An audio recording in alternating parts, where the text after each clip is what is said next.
Choose Primavera online, and you'll be choosing a school with flexibility. AM 1060 KDUS Tempe Phoenix and KSLX HD2 Scottsdale Phoenix. I'm still going for it, even with higher stroke risk from atrial fibrillation, an irregular heartbeat not caused by a heart valve problem. Over a 3-year study, Eliquis apixaban tablets reduce stroke risk better than warfarin, and over 97% of Eliquis patients did not experience a stroke. A first stroke occurred in 2.9% of warfarin patients versus 2.3% of Eliquis patients. Don't stop prescription Eliquis without asking your doctor. Stroke risk may increase. Eliquis can cause serious and potentially fatal bleeding. Don't take if you have an artificial heart valve, abnormal bleeding, or antiphospholipid syndrome. While taking, you may bruise more easily or bleed longer. A spinal injection increases blood clot risk, which may cause paralysis. Get medical help right away for unexpected bleeding or bruising, or back pain, tingling, numbness, muscle weakness, or incontinence. Aspirin products, NSAIDs, SSRIs, SNRIs, and blood thinners increase bleeding risk. Tell your doctor about planned medical or dental procedures. Learn more at Eliquis.com or call 1-855-ELIQUIS. At Winco, we're working to save you money. Big savings on top quality meat, produce, seafood, and deli. Bakery fresh breads, cakes, and cookies made daily in store. Low prices on top quality national brands and thousands of our own private label. In every aisle, every department, every day. 9 stores in the Phoenix area, including the new Santan Valley location. When is Kate getting here? Should be any minute. She was on one of her Goodwill treasure hunts. Treasure hunt? Oh, here she comes. And in an amazing new jacket. Ready to rock, guys? You definitely are. Where'd you get that? Don't you love it? I got it at Goodwill. Kate got it at Goodwill. With hundreds of thousands of unique items arriving in-store daily, you can get it at Goodwill too. Find your convenient neighborhood location at goodwillaz.org.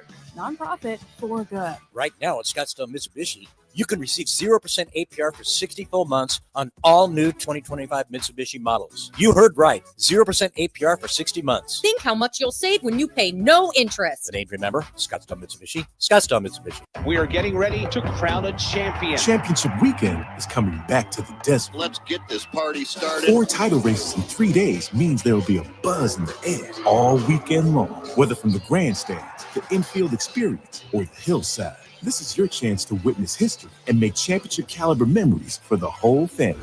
NASCAR Championship Weekend at Phoenix Raceway, October 31st through November 2nd. Get your tickets now at PhoenixRaceway.com. Ticketmaster, the official ticketing partner of NASCAR. AM 1060 KDUS Tempe Phoenix and KSLX HD2 Scottsdale Phoenix.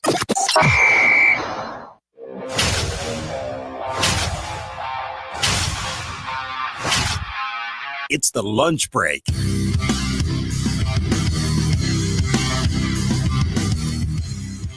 What is next for the Arizona Diamondbacks? And it is time for the Arizona Cardinals to get aggressive. All of that, the focus, the Tuesday edition of the lunch break right here on KDUS AM 1060. Chris Schubert hanging out with you for the next 2 hours. We got producer Evan behind the glass, ready to take your phone calls, 480-864-1060. You can hang out with us over on the KDUS AM 1060 YouTube live stream as well. A jam-packed show today, Overreaction Tuesday later on this hour. We've got the NFL News Dump in hour number 2 of the program. But we start today's show going back to last Thursday, specifically the second half of last Thursday's football game. Was what we saw from the Arizona Cardinals enough? Time for our top story of the day. It's the Daily Special. I don't think it's unreasonable to say that the way the Cardinals offensively played in the second half of that Thursday night game was their best singular half of offensive football this season. I mean, every single person that you would want to look good for this Cardinals team did look good. Easily the best half of football we've seen from Kyler Murray all season long. And I think that had a lot to do with knowing that he needed to throw them back into the game. And he made, we talk about those 3 to 5 big throws a quarterback has to make. Normally, we're talking about that as part of our recipe for a road upset, but it applies at home. You still need to make those big throws throughout the course of the game. Kyler made those big throws in the fourth quarter. He made those big throws in the second half to help the Cardinals get back into that game to tie it up at 20 before Seattle ultimately kicked the field goal to walk it off on them for the second straight game. The Cardinals have fallen to a walk-off field goal, and there was a different tone at the end of that game than I think many of us thought we were going to have with the way the game started. At halftime, it was Marvin Harrison Jr. is a bust. This offense stinks. They're terrible against the division. Going to have to make a change with your offensive play caller. All of it was on the table. None of it was off limits. Everything was put under a microscope with the way they played in the first half. When you play that poorly, I can't push back on making a change at the offensive play caller. I can't push back on those who criticize Kyler Murray, who criticize Jonathan Gannon. When you play that poorly, when you dig yourself that early of a hole, I don't have the high ground to make that case. By the time the game ended, it looked a lot better. Marvin Harrison Jr. had the big touchdown. You saw the sigh of relief on his face that it felt like that was his big moment of this season, and hopefully that unlocks something for the future. So what should we do with how the Cardinals played in the second half? Is that half enough to think that they turned a corner? Is it enough to look at that second half on offense and say that was the turning point? They are now going to be able to throw the ball more. Marv's going to be able to be more involved. Kyler's got confidence. Yes, they lost. Yes, that was a heartbreaking disaster with the way that game ended. But you did learn a lot about your offense in that game, especially with the way they got up off the mat. And that could be the thing that sparks them moving forward. Or is that too small of a sample size? Is one half not enough to say, despite it being the best half of football they've played on that side of the ball, you want to see more? You want to see them continue that into their next contest. And certainly you would expect, you would hope, playing the Tennessee Titans. Arguably, we don't do this. The Schubert scale doesn't go down to 32. But if it did, Tennessee would probably occupy the 32nd slot. That's how bad of a football team you're playing on Sunday. So one would expect, one would assume that you will be able to carry whatever positive momentum you got out of Thursday's game into this week. And I'm left wondering, I'm kind of debating it myself, what to do with that second half, because there were some encouraging signs. You saw a wide receiver one. You saw Marvin Harrison Jr. look like the number 4 overall pick in the second half. You looked at Kyler Murray and saw a quarterback that is maybe an unpopular opinion today. That's fine. I had a big unpopular opinion yesterday that generated some conversation. So we'll just keep the train moving here today on the show. You can win with that version of Kyler Murray that you saw in the second half. You can win the division. You can go to the postseason. I think you can win a postseason game with that version of Kyler Murray. The problem is, I saw that version of Kyler Murray for 2 quarters. I haven't seen that Kyler Murray against Carolina. I haven't seen that Kyler Murray against New Orleans. I haven't seen that Kyler Murray against San Francisco. Haven't seen that Kyler Murray enough throughout his 7 seasons as an NFL quarterback. But that Kyler Murray, you can win with. So I don't know what to do with what we saw. I want to give them the benefit of the doubt of getting up off the mat, of dusting themselves off, of fighting back into that game, doing it, let's face it, the way they don't want to play football right now. They do not want to be forced into a situation where they have to throw back into these games. They're not designed for it. They didn't have Zay Jones on Thursday. Who was their second receiver that you trust to make a big play in a big spot? You couldn't trust Marvin Harrison Jr. in the first half to make a big play. So how were you supposed to throw your way back into this game? Well, they found a way. Marv turned a corner. Marv had just the most Jekyll and Hyde game that you'll see from a wide receiver. Trey McBride was there. Kyler made some great plays. The Mercado had some nice plays out of the backfield as the pass catching back, and they just found a way to get it done. That's the encouraging part. Banged up, underperforming in the first half. I've seen this Cardinals team in the past just roll over. Get blown out in that game, not fight back, but they did. And so you want to buy into that. They're 2-2. They've lost 2 in a row. Big game this week against Tennessee. What should we do with what we saw on Thursday? That is the question I am still trying to figure out here as we start the week. We're still kind of wrapping up week 4, although it's been a little bit longer for us here on the show since the Cardinals played last Thursday. I'm still trying to figure out what to do with that game in general. Are they more the team in the first half? Are they more of the team in the second half? I just know overall I can't trust them right now because I don't know what version they are. But if that second half was for real, if that second half is sustainable, then I don't think you give up on the season yet. We're going to talk about this a little bit later on in the program. I think aggressiveness is the name of the game for the Arizona Cardinals. I think they need to do something extremely bold, extremely aggressive, even at this early part of the season. And we'll explore that more as the show goes on. But I sit here today and I see a team that's 2-2, whole bunch of season in front of them. Still every opportunity in the world to meet their goals. Every chance possible to be the team that we all think they can be, which is a team that returns to the postseason.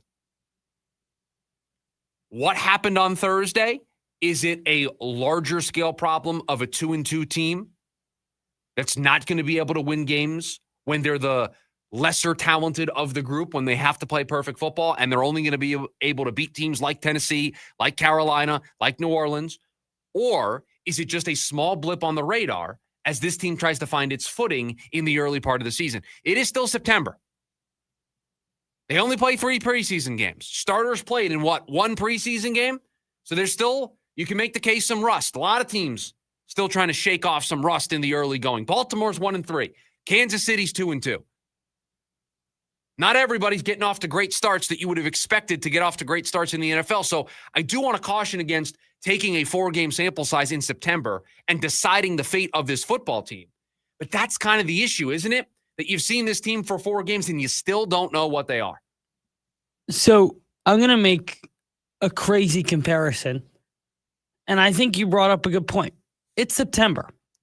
Now, I will tell you, the people that are arguing against that point have their stance of, well, it's 2 years of this, right? And the offense was bad last year, and they could run the ball, and now they can't run the ball, and are in fear of losing a second running back, maybe? That's the kind of conversation that fans are having, and I understand that. But is a second half a bigger sample? Do we need a bigger sample size than 1 second half was the original talking point. And I think there are 2 teams that you can look at, and I'm not comparing the Cardinals to them in any way, but there are 2 teams that you can look at this year and say, okay, they got it on track after 1 half of football. Let's talk about the Kansas City Chiefs. That offense was abysmal through 2.5 weeks. 2.5 games of the worst offense you have ever seen from a team that just went to the Super Bowl. And they come out, they score 2 touchdowns in the second half against the Giants. They move the ball, they look efficient. And this week they dropped 37 on the Ravens. Look at the Eagles. Last week, they play the Rams. Couldn't get anything moving in the first half. There was major talking points about the offense in Kansas City. After the Cowboys, they put up 24 points, but then couldn't do anything after a delay. So the Eagles' offense started to look stagnant. They have a great second half against the Rams, come back, get a win. They come out this week, they drop 31 on the Bucs. Is 1 half of football enough? The only difference with those 2 games or 2 teams that I've referenced, they won.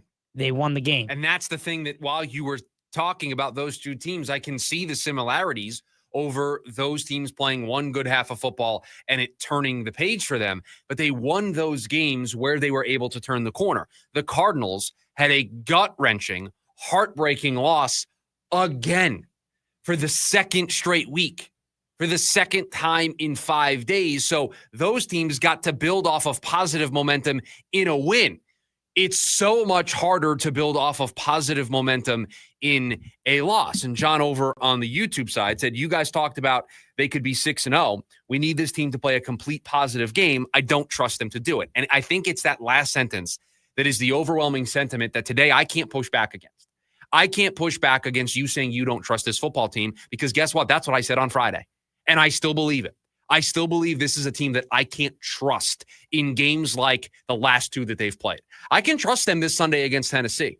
I can trust them against Carolina. I can trust them against New Orleans. I can trust them against those teams. I can't trust them when they play Green Bay. I don't even know if I can trust them against Dallas. I can't trust them in those games yet, and I'm looking for some reason to start to build that trust. And the thing that you would point to is a second half. They had 4 drives in the second half. They scored on 3 of them. 3 of their 4 drives in the second half they scored on. That's a 75% rate that you'll take. You'll take that in the second half, especially when you're down going into halftime, 14-3, and the first time you touch the ball in the third quarter, you're down 17-3. To score on 3 of the 4 possessions from that point forward, you feel good about the way your offense played. You feel good about what you saw from Kyler Murray, but it just doesn't feel like it's enough because there's so much on the other end of the scale, right? If this was an actual scale, I can point to that second half, but we're still being weighed down by everything else on the other side. And yes, we did talk about this team with the way the schedule broke early, that they could be 6-0.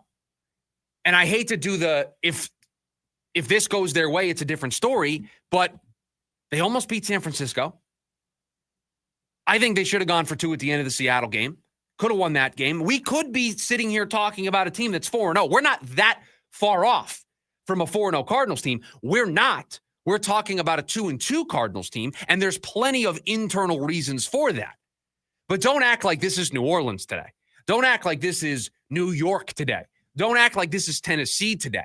The Cardinals find themselves somewhere in the middle. And guess what? In football, most teams are mediocre football teams. Breaks go their way, they make the postseason. Breaks don't go their way, they win 4 or 5 games. That's kind of the way football normally works, unless you're really bad like New Orleans and Tennessee and the Jets, or you're really, really good like Buffalo, like Philadelphia, and you can create your own luck. Everybody else kind of falls in the middle. The Cardinals fall in the middle. The breaks so far haven't gone their way through the first 4 weeks, truthfully. Breaks haven't gone their way. They're going to need to either create their own luck or have some luck go their way here, or else they're going to be stuck in the middle for the whole season, and we're going to be left on the fence of whether or not we trust this football team. That's the problem. There is no trust because they haven't given you a good enough reason to trust. They've given you breadcrumbs. They've given you little hints here and there to trust, but you've seen this story too many times before. And so I'm hoping that what this team did in the second half, even though it was in a loss, and playing Tennessee this week feels like the perfect way for them to capitalize on that momentum. You're not walking into a game against Green Bay or Tampa Bay or Philly or Buffalo or the Chargers, any of these tough teams. You're facing the worst team in football in the Tennessee Titans. So if there is a chance to, even in a loss, take some positives and build on it, it's this week against Tennessee. But they have to do it. They have to leave no doubt this Sunday. Because if they leave any room of doubt, that it's going to be even harder for them to gain our trust back. 480-864-1060, the phone number for you to join us here today on the program. When we come back, yesterday, the decision was made. Torey Lovullo will be back in 2026. So now what? That's next. The lunch break, KDUS, AM 1060. KDUS AM 1060 is your home for the Jim Rome Show. Something Mark Cuban said, but at this point, he's pretty much the last one claiming that Ballmer is innocent, aside from Ballmer and the Clippers. Cuban is not convincing anybody of anything. Neither are the Clippers, and neither is Adam Silver. They're all just making it worse. Just like when Ballmer made it worse when he ran to ESPN and put on his Mickey Mouse falsetto voice to claim, they caught me. 1 to 4 p.m. Monday through Friday here on KDUS AM 1060 and on the KDUS 1060 app. We finally switched to T-Mobile because with them, we can be connected here and there. ¡Listos todos! Estas son las mañanas. Now we just need to harmonize. Switch today. Get 4 Samsung Galaxy S25 phones with Galaxy AI. Plus, get 4 lines for just $25 per line. Visit a store, T-Mobile.com, or call 1-800-T-Mobile. 1-800-T-Mobile. For well-qualified customers with autopay plus taxes and fees and $35 per line connection charge. Minimum 4 lines on plan. Contact us of canceling lines. Plus $5 per line without autopay. Debit or bank account required. Visit T-Mobile.com. Millions of fans agree. This Christmas tradition rocks. Trans-Siberian Orchestra Live in concert, presenting the Ghost of Christmas Eve, the best of TSO and more. November 30th, 2 shows, 3 and 7:30 p.m. PHX Arena. Tickets on sale now at livenation.com. Trans-Siberian Orchestra, presented by 100.7 KSLX. Hi, I'm Dustin, your friend and jeweler at Shane Company. I know finding a dream engagement ring can be overwhelming, but don't worry, we got you. As director of diamond sourcing, it's my job to make sure every single diamond at Shane Company is truly the best of the best. Our team travels the world to see diamonds up close, in person. We handpick each one for its unique fire, brilliance, and scintillation. Diamond buying is an art. Of course, we look at cut, color, clarity, and carat, known as the 4 C's, but that's not all. We also look at how each diamond looks on a hand, where it will be worn, how it makes you feel, and if it's worthy of a Shane Company customer. That type of expertise only comes from working for a company that's been a family business since 1929. We also think about your budget. We only pick the best in each grade in all shapes and sizes. Your diamond is guaranteed to be the most beautiful because a friend wants you to pick from only the best. Drop by your store or shaneco.com and see for yourself. Shane Company, your friend and jeweler. Jim Rome here with your Rome Report. What a wild, wild night in Dallas where Michael Parsons made his return to Dallas to ostensibly shove it up Jerry Jones's glory hole. Absolutely wild game. Wildly disappointing, though. Honestly, I could not care less who won that game as long as somebody won that game. But that's not what happened, of course, as it ended in a tie, leaving us with one of the most unsatisfying outcomes ever. And now would be a great time for Jones to stop saying that he signed Dak Prescott to that big deal because he was, quote, indispensable, and that he dealt Parsons because he's not. Hey, Jera, if he wasn't indispensable, why did you try to negotiate a deal with him directly? And stop with this nonsense that, quote, we didn't exactly win Super Bowls with Parsons. Yeah, right. Nor have you won them with Dak. What are you going to say next? Did that tie last night justify the trade? Look, it is your team. If you want to trade your best player, that's fine. Just stop lying about why you did it.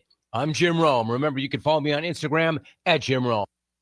Football season is heating up on Prize Picks. You and I make decisions every day, but on Prize Picks, being right can get you paid. So don't miss any of the action this season with Prize Picks, where it's good to be right. Download the Prize Picks app today and use the code ROME and get $50 in bonus credit instantly in lineups when you play $5. That's code ROME on Prize Picks to get $50 in bonus credit instantly in lineups when you play $5. Win or lose, you'll get $50 bonus credit in lineups just for playing. It's guaranteed. Prize Picks, it's good to be right. Must be present in certain states. Visit prizepicks.com for restrictions and details. If you are 50 or older, it is recommended that you get vaccinated against pneumococcal pneumonia, a potentially serious bacterial lung disease that can disrupt your life for weeks. If you're an adult 19 to 49 with certain underlying medical conditions like asthma, diabetes, chronic heart disease, or COPD, vaccination is also recommended. Talk to your doctor about vaccination today and learn more at lung.org/protectyourself. Furnished by the American Lung Association in collaboration with Pfizer.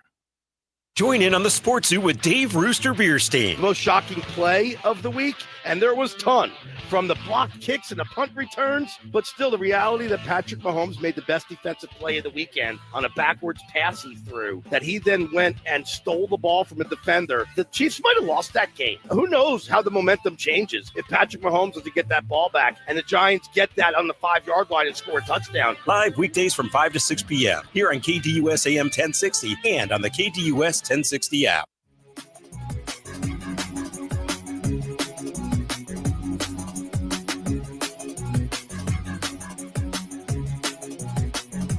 Apologies in advance.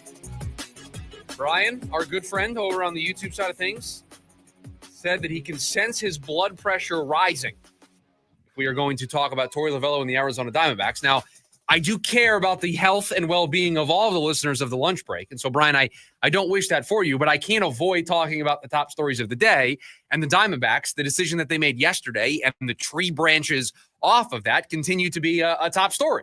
Don't worry, Brian. I'm here. I feel like I'm representing Team Listener on this side. Well, you don't even know where we're going in this segment, so you don't know for sure. Well, I just meant on the Torey Lovullo thing. Yeah, but we're not. This is a completely different segment, and I do know where we're going. Yeah, we're not. I got the show sheet in front of me. We're not talking about Torey too much in this segment, but because they made the decision yesterday to bring back Torey Lovullo, the logical next question is, what's next? What direction are the Diamondbacks going in? What path are they going to choose? Now, Ken Kendrick did some local media yesterday, did a local radio interview, explained the decision to bring back Torey Lovullo, hinted that he still expects to have a competitive payroll next year, but doesn't see it matching what it did this year. Also, I listened to Ken Kendrick's interview that he did with the home of the Arizona Diamondbacks, and he was, I guess I haven't listened a ton to Ken Kendrick speaking, but he was throwing out Cots baseball contracts of where to look for the Diamondbacks payroll. I'm like, Ken, I didn't know that's how you looked at your team's finances. He was shouting out resources. I was like, I was respect. I thought it was funny how open he was. He was extremely open. Extremely open. Like, rarely do you see an owner like just talk about not contracts, but how they value them, right? Or how they look at them. Was very open about the Ketel Marte situation. Really tried to put that to bed, I think, in a big way by saying it's not as big of a deal as everybody else was making it out to be. And again, said that the payroll is not going to be as high as it was last year, but that he did expect it to remain competitive, and pointed to what the fans did this year for showing up in big numbers and that money getting reinvested into the team. So now what? Now, I know what the listeners of this program want.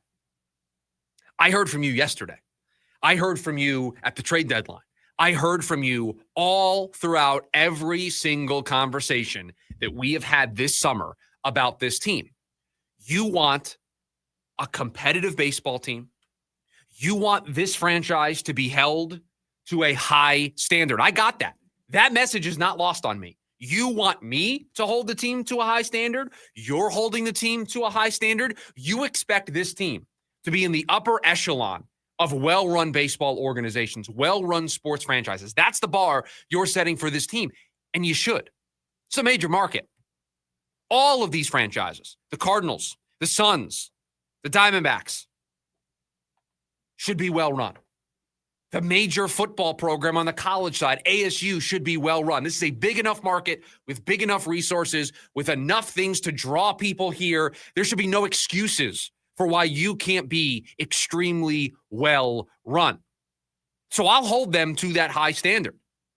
I will hold them to this idea of them competing next season. Because guess what? I think they can. I was the guy at the trade deadline the day after saying they're fine. 2026 still on the table. I know they're not going to have Corbin Burns. I know Justin Martinez and AJ Puck are going to be out at the beginning of next year with Tommy John surgery. I'm aware of the uphill battle that this team faces, but they have a core. They have a group that can compete. And then you saw it for 2 months. You saw it in August. You saw it in September. And forget what the final record was. Forget where they finished. They played meaningful baseball in September after being sellers at the deadline. Remember when I said not everybody can be the Detroit Tigers? Not everybody can be sellers at the deadline, turn around, get hot, and make it to the postseason?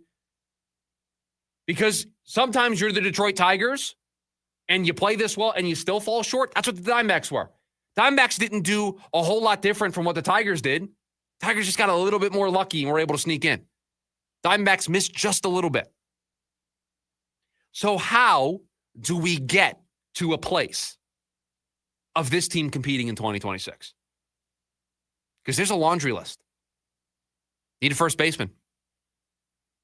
You need to figure out what you're doing at third base. What role does Jordan Lawler have? What role does Blaze Alexander have? Who's playing in left field? Who's playing in center field? Which two starters are you adding to this rotation?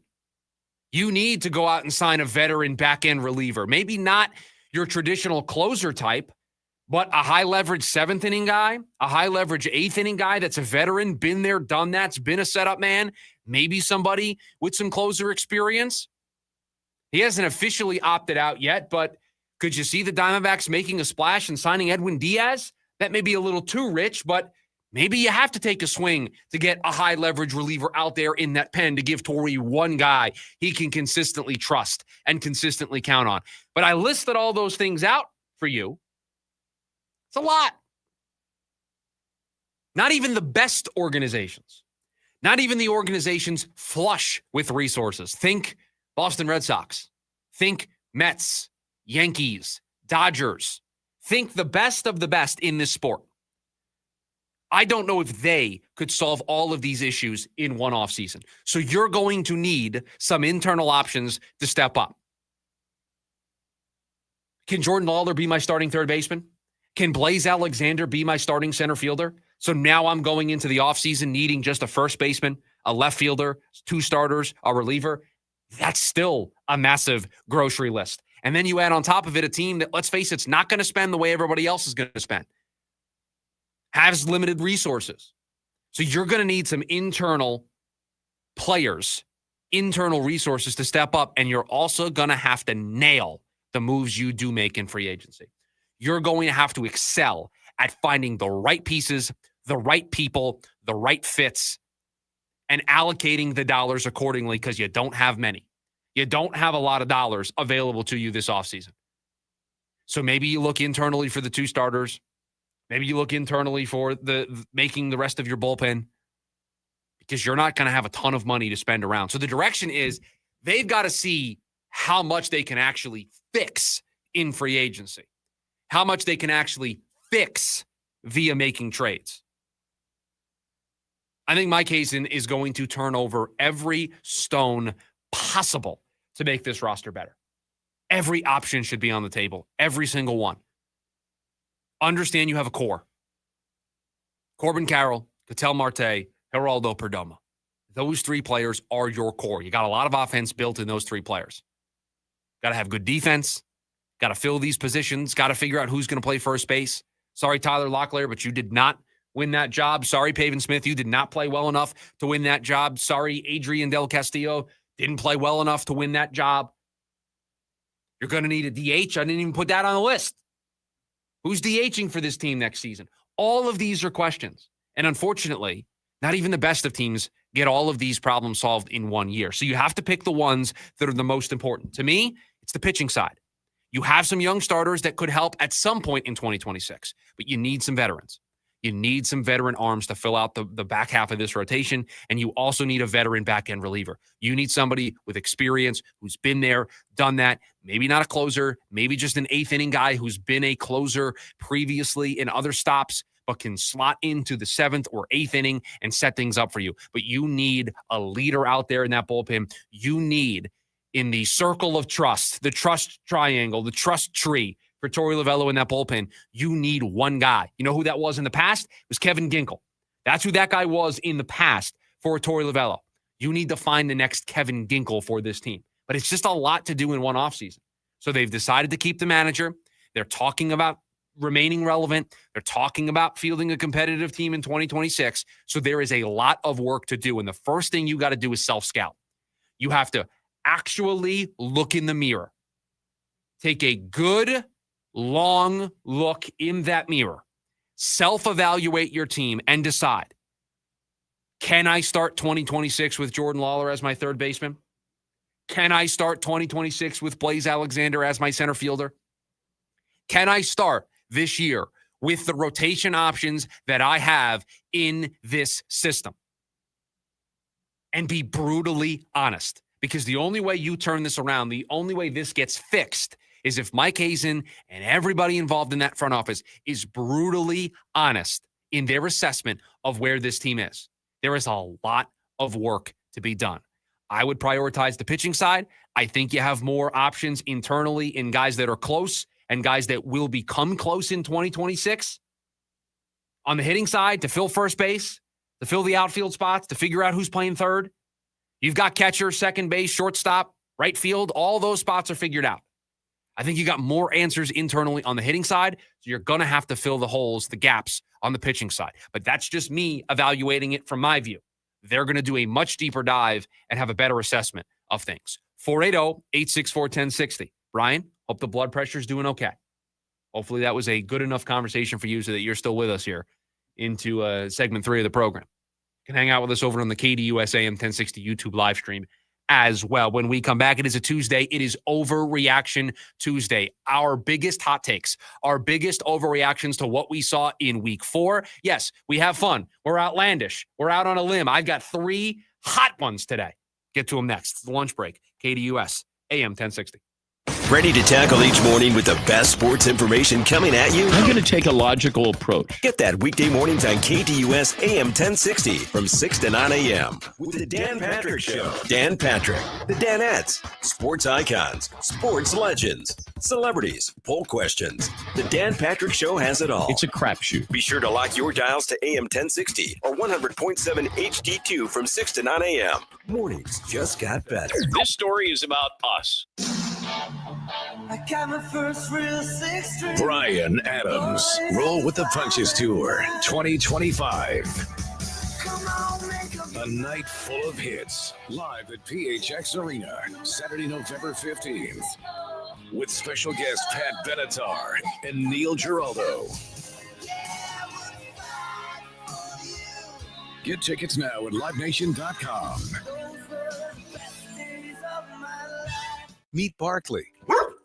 When Barkley smells gas, he leaves fast. When Barkley hears hissing coming from a gas appliance, he leaves fast. When Barkley sees dirt or water shooting from the ground, he leaves fast. Barkley then calls 911 and Southwest Gas from a safe location. Did that dog just grab a phone and dial 911? Gas lines can be buried anywhere, so remember to call 911 and Southwest Gas. I was in a wreck. I need a check. I was in a wreck. I need a check. I was in a wreck. I need a check. I'm Kevin Rowe from Lerner Rowe, and we've been serving Arizonans for 20 years. Make the best choice after an accident. Call 977-1900. That's 977-1900. Lerner Rowe is the way to go. Call 977-1900. 977-1900. At Winco, we're working to save you money. Every aisle, every department, every day. 9 stores in the Phoenix area, including the new Santan Valley location. Scottsdale's so nice, we're doing it twice. October 15 through 18 at Westworld. The Fall Auction, presented by Gila River Resorts and Casinos. Hundreds of collector cars in the all-new indoor Barrett-Jackson Fan Zone. Food, drinks, and live entertainment. Get tickets now at barrett-jackson.com. The year-end savings have arrived at Scottsdale Mitsubishi. Right now, you can receive a 0% APR for 60 full months on all new 2025 Mitsubishi models. You heard right. 0% APR for 60 months on the 2025 Mitsubishi Outlander, Outlander Sport, Outlander PHEV, and Eclipse Cross. Think how much you'll save when you pay no interest. Come see us at the Scottsdale Auto Show at the 101 in Indian School. The name to remember, Scottsdale Mitsubishi, Scottsdale Mitsubishi. Go to scottsdalemitsubishi.com for full details on approved credit, another Mark Auto Group dealership. At Nationwide Vision, we help you step into every moment clearly and confidently. From quality eyewear and comfortable contact lenses to comprehensive exams and professional fittings, we make finding your focus a more enjoyable experience than ever. Right now, buy 1 pair of glasses and get the second one free, so you can live bolder, look sharper, and see better. Schedule an appointment today to find your focus. James Out West, your desert destination for sports here in the Valley. You've seen Shador. We've all seen him. He's, kind of everybody gravitates toward him. He's got aura. There we go. Thank you, as the young kids say. He's just there doing his job. He shows up early. He stays late. He's not posting it on social media to post it on social media to say, look at me. What you see is when he shows up to a neighborhood in which just got burned down, the apartment complex, and he sets up food trucks. I can't wait to see what happens for him, and I think that they have a good foundation for the future. It's James Out West, every other Monday night from 6 to 7 p.m., right here on KDUS AM 1060 and on the KDUS 1060 app.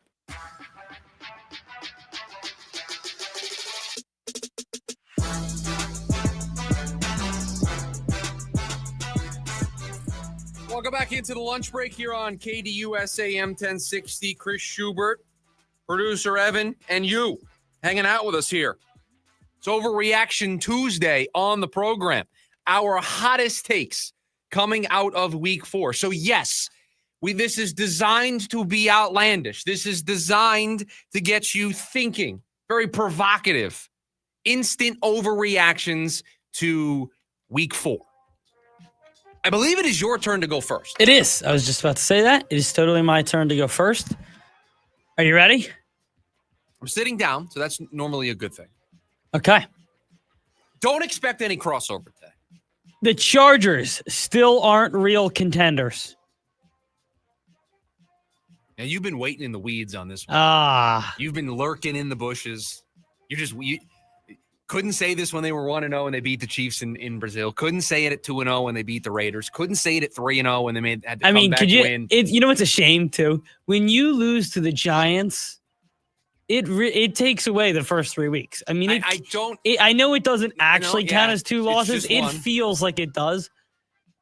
You lost to the Giants, who started a quarterback who had never played before, and their only offensive weapon that isn't Cam Scatterboo tore his ACL in the first quarter. And you couldn't score. The Giants, and I mean this in the nicest way, are the worst team I have ever seen over a 5-year period. Like, the Titans are worse than them this year.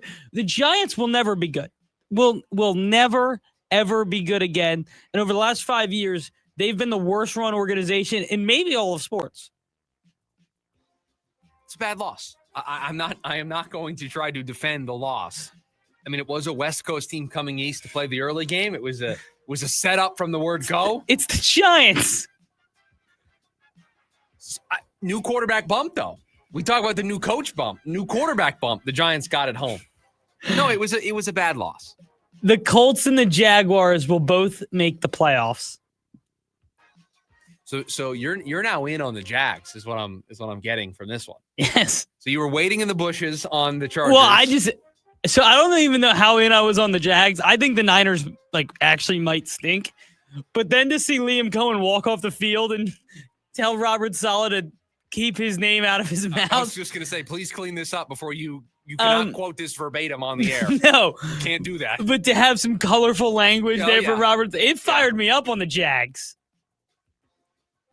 We had the 49ers, third in our NFC power rankings? Yeah. I mean, we were lower on the 49ers. We said that this was Cardinals, Rams battling it out at the top, and the 49ers were in third in front of the Seahawks. Yeah, I'm kind of in on Jacksonville. Kind of in. Yeah, me too. I'm just fired up for what they got going on over there. The defense is good. I didn't think it would go that way. They create so many turnovers, and I think the extension off of that is, do we think this is even close to what this offense can look like with Liam Cohen and Trevor Lawrence? So, they're playing this well as a total package with their offense really not doing any of the heavy lifting. Imagine when it does. I mean, Trevor Lawrence was a number 1 pick overall for a reason. And they're 3-1. And anytime you bring in a new offensive coach, it takes time. With a quarterback, it takes a little bit of time, right? So I don't know. Who knows? If they unlock this offense, that team could be really good. The Seahawks will win the NFC West. And they're playing so well on both sides of the ball. Offensively, Sam Darnold hasn't missed a beat.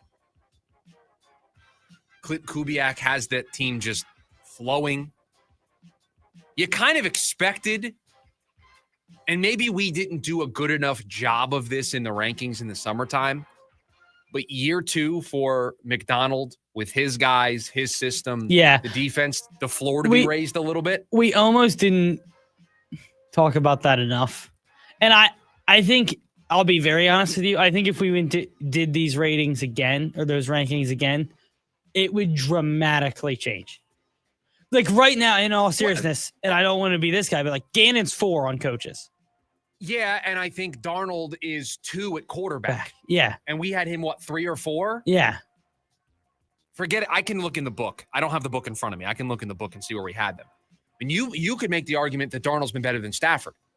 You can make the case that Darnold's been the best quarterback in the division. Let's be real. Stafford probably cost the Rams that loss. That was he played really poorly in the second half. Kyler and the Cardinals haven't played well.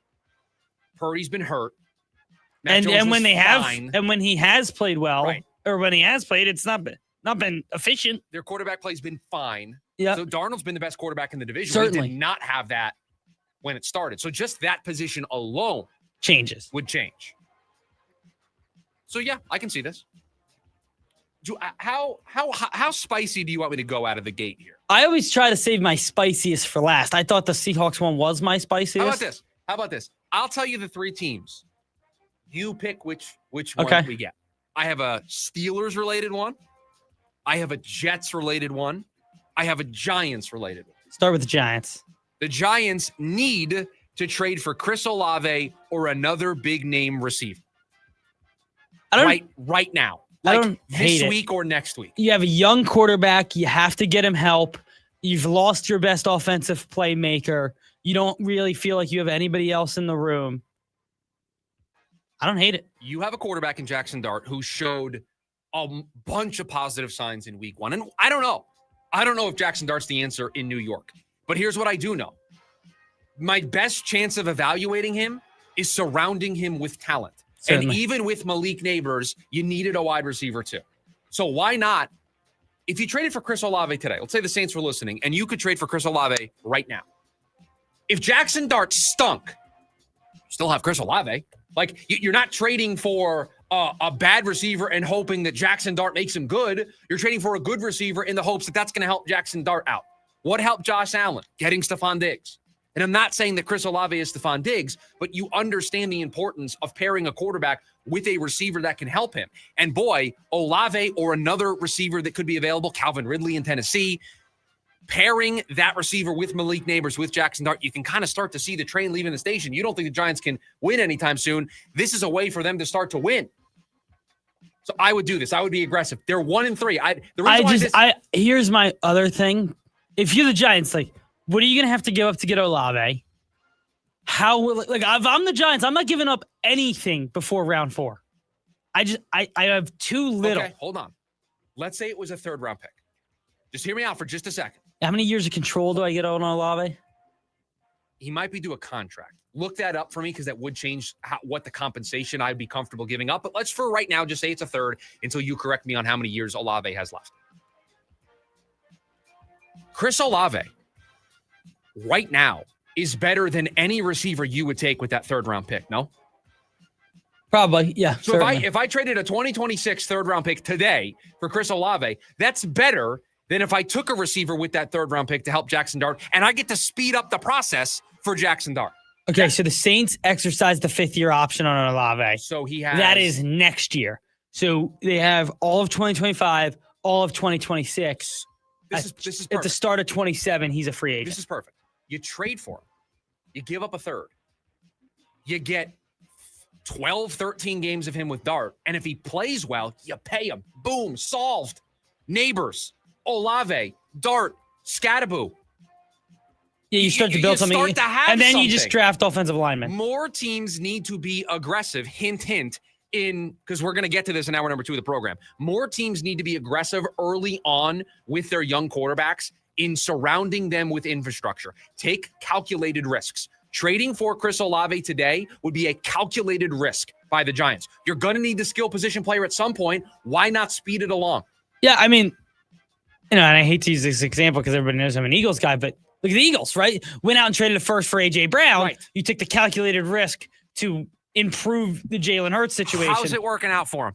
Yeah, pretty well. And I don't, everybody's going to talk about the last 2 games. Who cares? They won a Super Bowl. They went to another one. Who cares? And he's been a top 5 receiver since he got there. Jets and Steelers.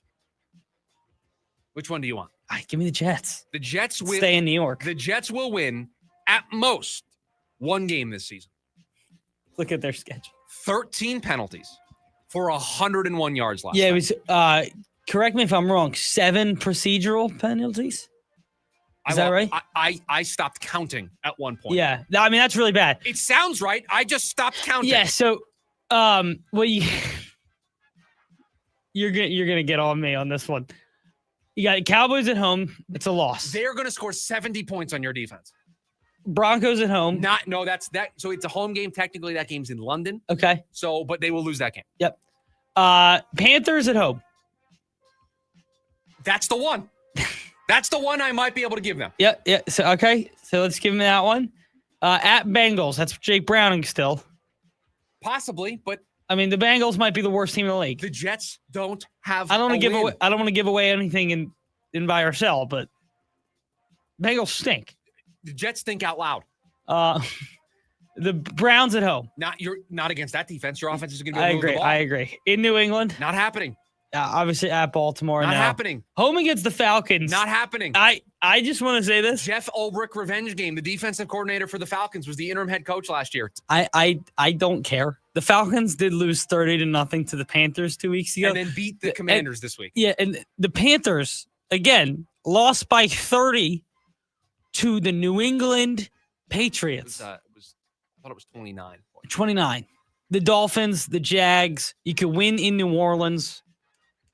Those are New Orleans, Panthers, Browns. New Orleans, Panthers, Browns, Falcons. You can win 2 of those. Okay. I think they're only going to win at least one. This could be a winless football team. They're just so that undisciplined. Like, it doesn't matter if you're the more talented team, Ev. If you're going to commit 13 penalties for 101 yards, your penalties look like Saquon Barkley's rushing numbers.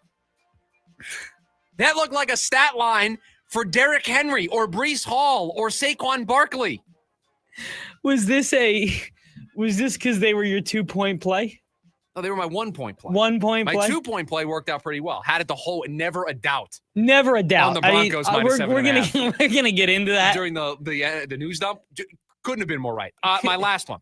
The Pittsburgh Steelers are the second best team in the AFC. Yeah, I was don't want to hit it buy or sell again. Yeah, they're very good.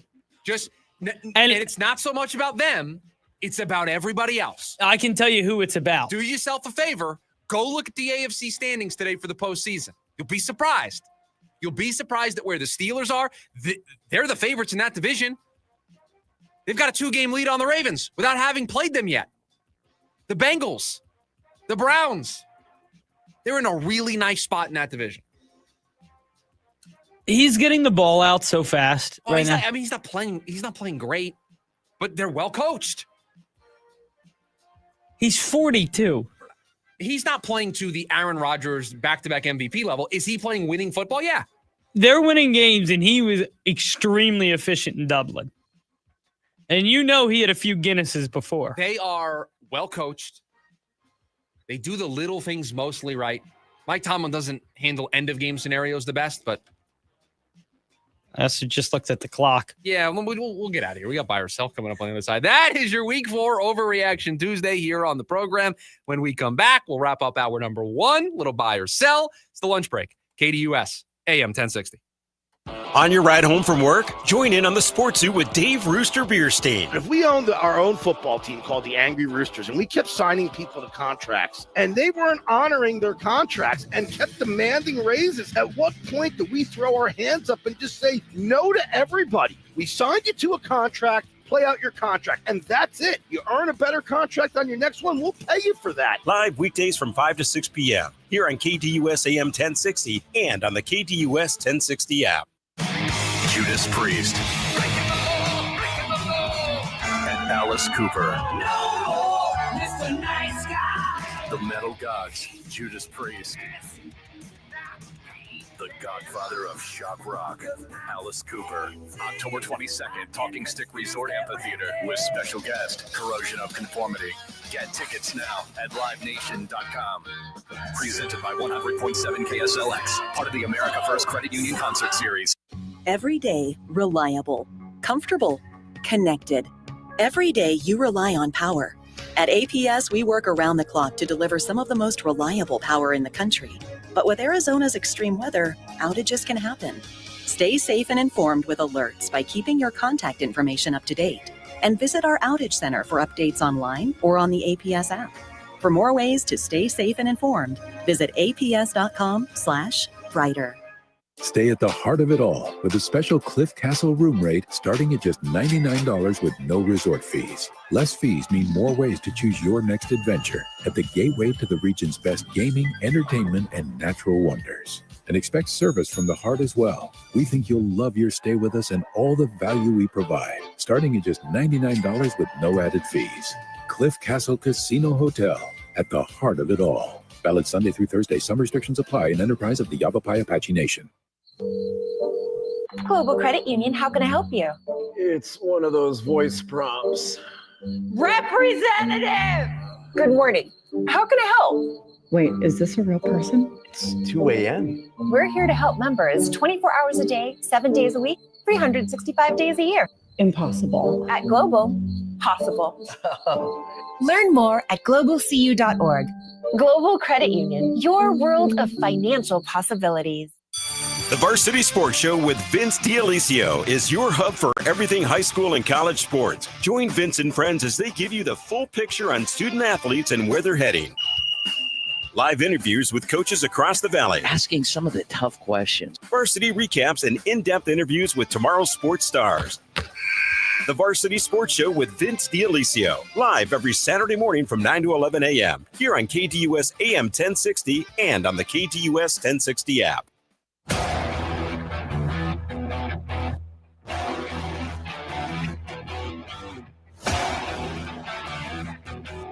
All right, we have a problem with respecting the clock here on this program, so we got to fly because I don't even know if we're going to get to 2 of these by ourselves. I went immediately with the music down.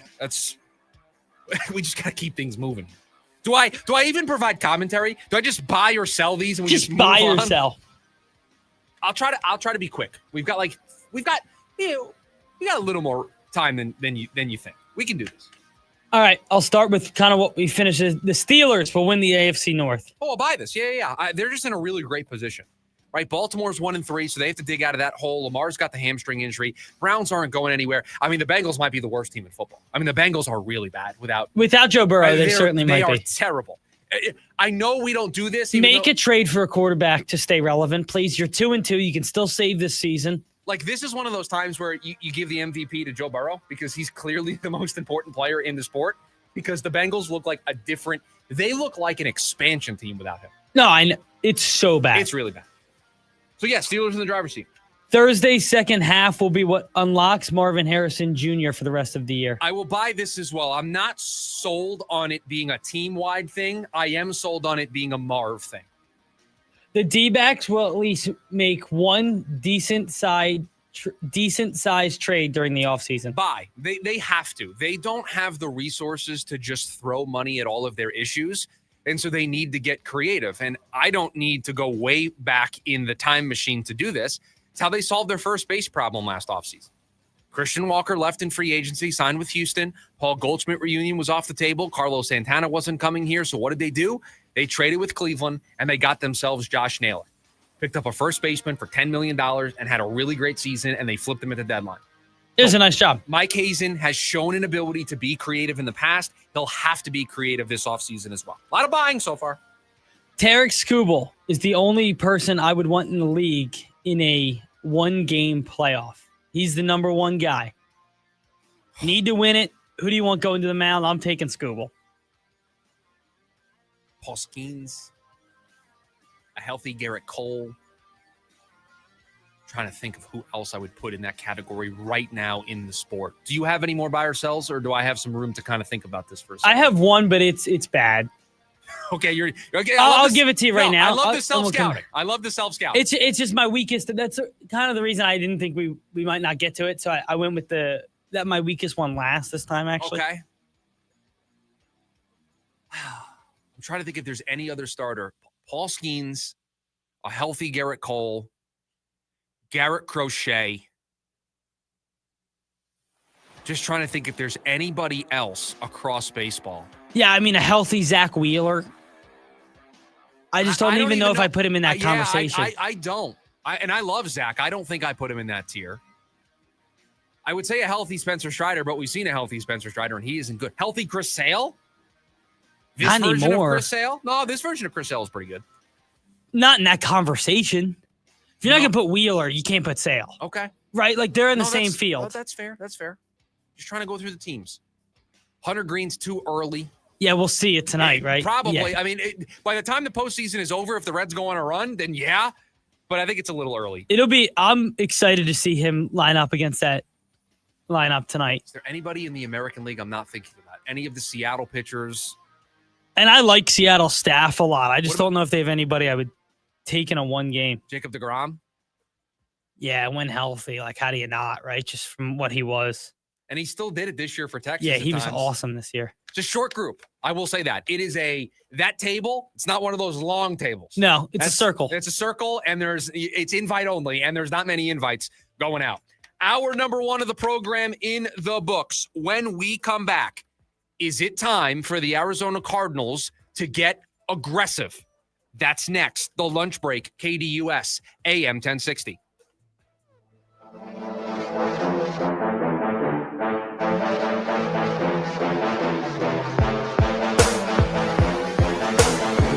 AM 1060 KDUS Tempe Phoenix and KSLX HD2 Scottsdale Phoenix. I'm Ultima Morgan of Morgan & Morgan. Every time one of my children started driving, it was terrifying. I am quite aware of the dangers being on the road. Thousands of accidents happen across the country. We see it every day. These families' lives will be changed in an instant. We fight for these families as if they were our own. We've become America's largest injury law firm by winning cases just like these. If you've been injured in a car accident, call us. Injured? Dial pound law or visit forthepeople.com for an office near you. Prepare for the Maximum Fun Tour. A day to remember. Yellow Card. Talking Stick Resort Amphitheater, Saturday, October 25th. Special guests, the Wonder Years and Dinosaur Pile-Up. Tickets from $30. On sale now at livenation.com. A day to remember. Yellow Card, part of the American First Credit Union Concert Series. To everyone counting down the days until pumpkin season, your wait is finally over. The salted caramel pumpkin concrete mixer and pumpkin spice shake are back at Culver's for a limited time. And because nothing beats the real thing, every scoop of fresh frozen custard is made with farm fresh dairy, and every bite is filled with real pumpkin puree. So come visit us at Culver's or order ahead in the app or online and fall in love with these pumpkin desserts all over again. From Wisconsin with love, welcome to Delicious. To everyone who believes in magic, let our team member Teppy tell you how we do it at Culver's. We're not talking about card tricks or disappearing acts. Wow. This is the kind of magic that transforms real farm fresh dairy into world-class Wisconsin cheese. We're talking about Midwest magic. It's about handcrafting every meal with love, because at Culver's, we want every bite to be turned into a smile. Order ahead in the app or online and come taste the magic for yourself. From Wisconsin with love, welcome to Delicious. Connect directly, bid confidently. At Purple Wave Auction, transparency is key. With no reserves and no hidden surprises, you're connected directly to sellers so you can inspect and bid on quality equipment with confidence. Whether you're looking for ag, construction, or fleet equipment, we're here to ensure a clear, hassle-free experience. Register today at purplewave.com and start bidding with peace of mind. Purple Wave Auction, the easiest and most straightforward way to buy and sell equipment. It's the grand opening of Fulton Homes' newest master plan community, Acclaim. This beautiful community features open spaces, multiple parks, and a large aquatic center. Visit FultonHomes.com. Fulton Homes. You're proud to own. We're proud to build. AM 1060 KDUS Tempe Phoenix and KSLX HD2 Scottsdale Phoenix.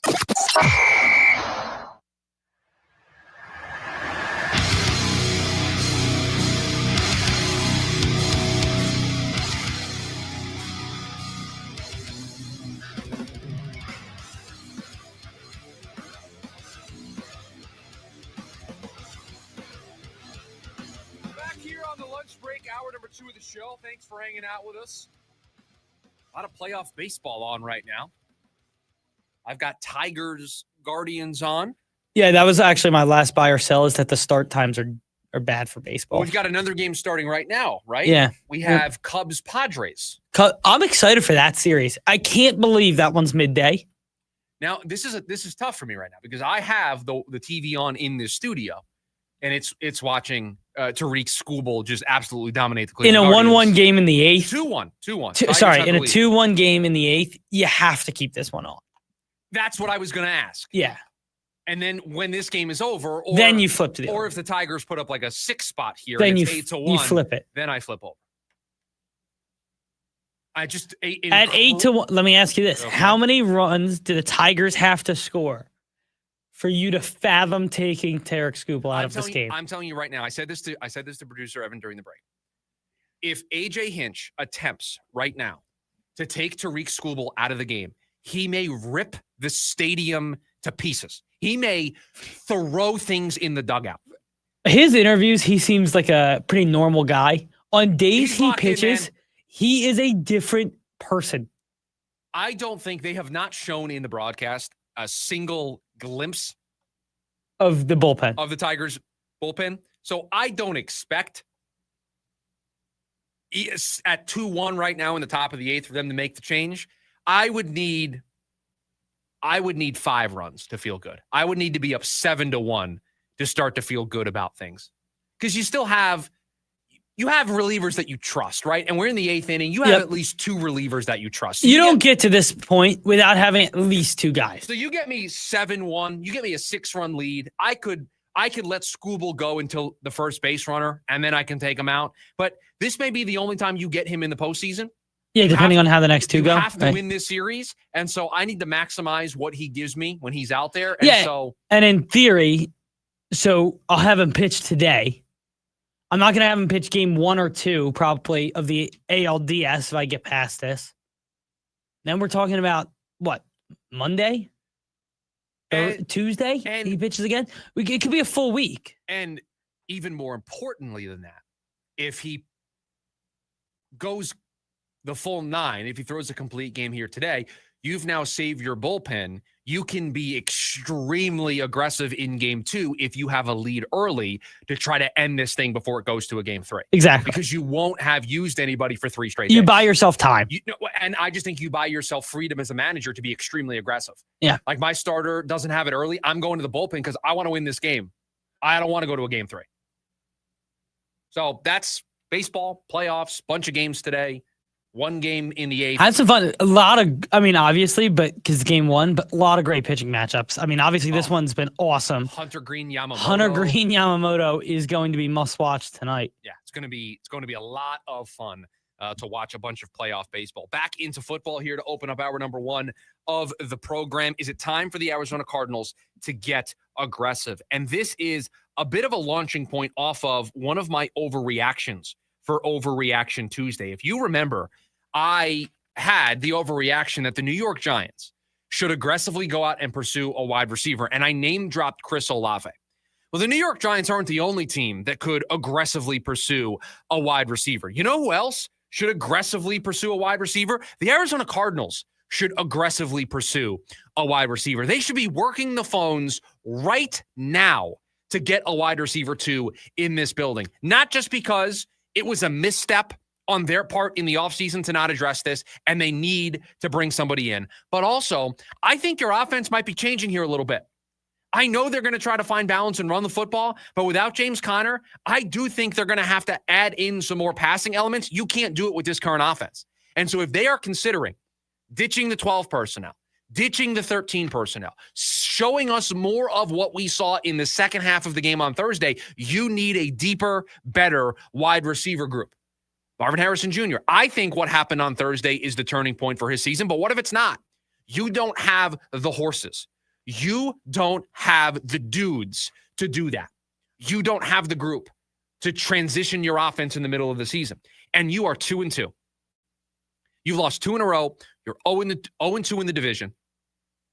You're barely hanging on to a 500 record. It's getting late early. Don't wait 3 or 4 more weeks. Remember, what did the Cardinals do with the trade deadline last year? We begged them. I screamed into this microphone for days on end. Evan, you were not here for this. Days. I think I broke the microphone a couple of days. Begging Monty and this organization to go out and trade for a pass rusher. Go out and get somebody to reward what the defense was doing. This was in the middle of their run where they were beating the Chargers on Monday Night Football. They beat the Bears at home. They blew out the Jets. They were playing good football. Their defense was creating turnovers and keeping them in games. And they started, They started 2-4. They won 4 games in a row to get to 6-4. This was in the middle of that run. And I said, reward this group. Go out and get somebody.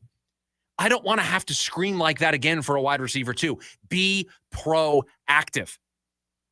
The Saints don't have a win yet this season. They're in the running for the number 1 overall pick. Do you think they're really going to be in a position right now to pay a number 1 wide receiver? Do you think they're going to want to dole out the money for Chris Olave when he's a player that comes with an injury risk, that comes with a resume of missing time? Do you think they're going to want to give up dollars and resources for a team that's extremely limited in the resources that they have available? Call them up. Call up another winless team. Call up Tennessee. Veteran Calvin Ridley. Boy, would he look nice as a running mate for Marvin Harrison Jr. Go be aggressive. Save your season.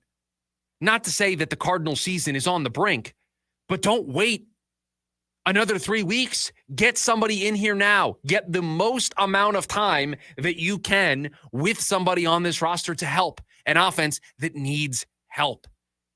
You want the second half to be sustainable? You want the second half of Thursday night, the fourth quarter of Thursday night, to be how you operate offensively? You got to go get somebody. You can't just sit around and just trust the group that you have. The group that you have missed the playoffs last year. The group that you had struggled last year offensively. The group that you have is struggling through 4 games this year. The group that you have isn't good enough. It's not good enough to be one of the best offenses in the league. They need reinforcements. They need help. So go get it. And I'll tell you this, Evan, I don't know how much you've thought about this, but if Monty's not going to be aggressive now, if Monty's not going to be aggressive in year 3, in a year where they're supposed to be good, in a year where they're supposed to be a playoff team, in a year where the expectations are the highest that they've been since Jonathan Gannon got here, if you're not willing to be aggressive in the middle of this season to try to go out and help your team, when are you going to be aggressive? When are you going to look at this? Because I can't say that Monty ignores problems. He watched a defense struggle in the second half of last year, spent every single resource imaginable in the offseason fixing it. So he knows how to identify problems. He knows how to address problems. He doesn't just sit on his hands when the season starts and trust the group that he has. He makes changes. He makes moves. If you're not going to be aggressive now, when are you going to be aggressive? It feels as if it's now or never, just in his philosophy, right? Of if he doesn't do it in year 3, when we think this is probably the most talent they've had in at least the last 3 years, maybe the most they've had in 6 years. The most talented group since JG and Monty got here. And so if you're not willing to add to this, at what point are you willing to add? And I asked that question because wide receiver 2 was a glaring issue in the offseason. I mean, like, we weren't the only people calling for it. You met a fan on the street and you asked them what the Cardinals need. Guess what they would have said? I would like a second wide receiver. And everybody knew they needed it. And when you look at Thursday's game, it was glaring in the first half how bad they needed a second receiver. And guess what? They didn't get it. I seriously believe we would have done a show had they not played in the second half like they did last week. That loss was on Monty Ossenfort. I said it as much on Friday. I said that if the first half continued, the narrative coming out of that game was this loss isn't on the players, this loss isn't on the coaches, this loss is on Monty. This loss is on Monty for not changing anything about an offense that wasn't winning awards last season, an offense that wasn't the talk of the football world. There wasn't a stat that you looked at last season and saw a group that was worthy of just running it back. You know who can run it back on offense? The Philadelphia Eagles can run it back on offense. The Kansas City Chiefs. The Buffalo Bills. The Buffalo Bills can run it back on offense. And even, guess what? Even those teams change. Yeah. By the way, all of those teams tried to add something or change something offensively. All of them. The Kansas City Chiefs have been drafting skill players in the first round for the last couple of years. Yeah. The Buffalo Bills drafting playmakers in the first round. The Eagles went out and traded for John Mechie. Constantly looking for ways to improve the group. The Bills brought in Joshua Palmer, right? Like, all of those teams made improvements. I mean, I'm not saying they're the biggest moves. Like, I'm not saying Palmer or Mechie are anybody that moves the needle, but at least it adds something. And they saw an offense that, I'm sorry, I know the defense was a massive problem last year and probably was the reason they didn't make the playoffs, but the offense didn't win you games. The offense? When they had the opportunity to win you football games, they didn't do it. The offense wasn't good enough last year. It wasn't. Everybody saw it. Every complaint that we've had this year about this offense, we had last year about this group.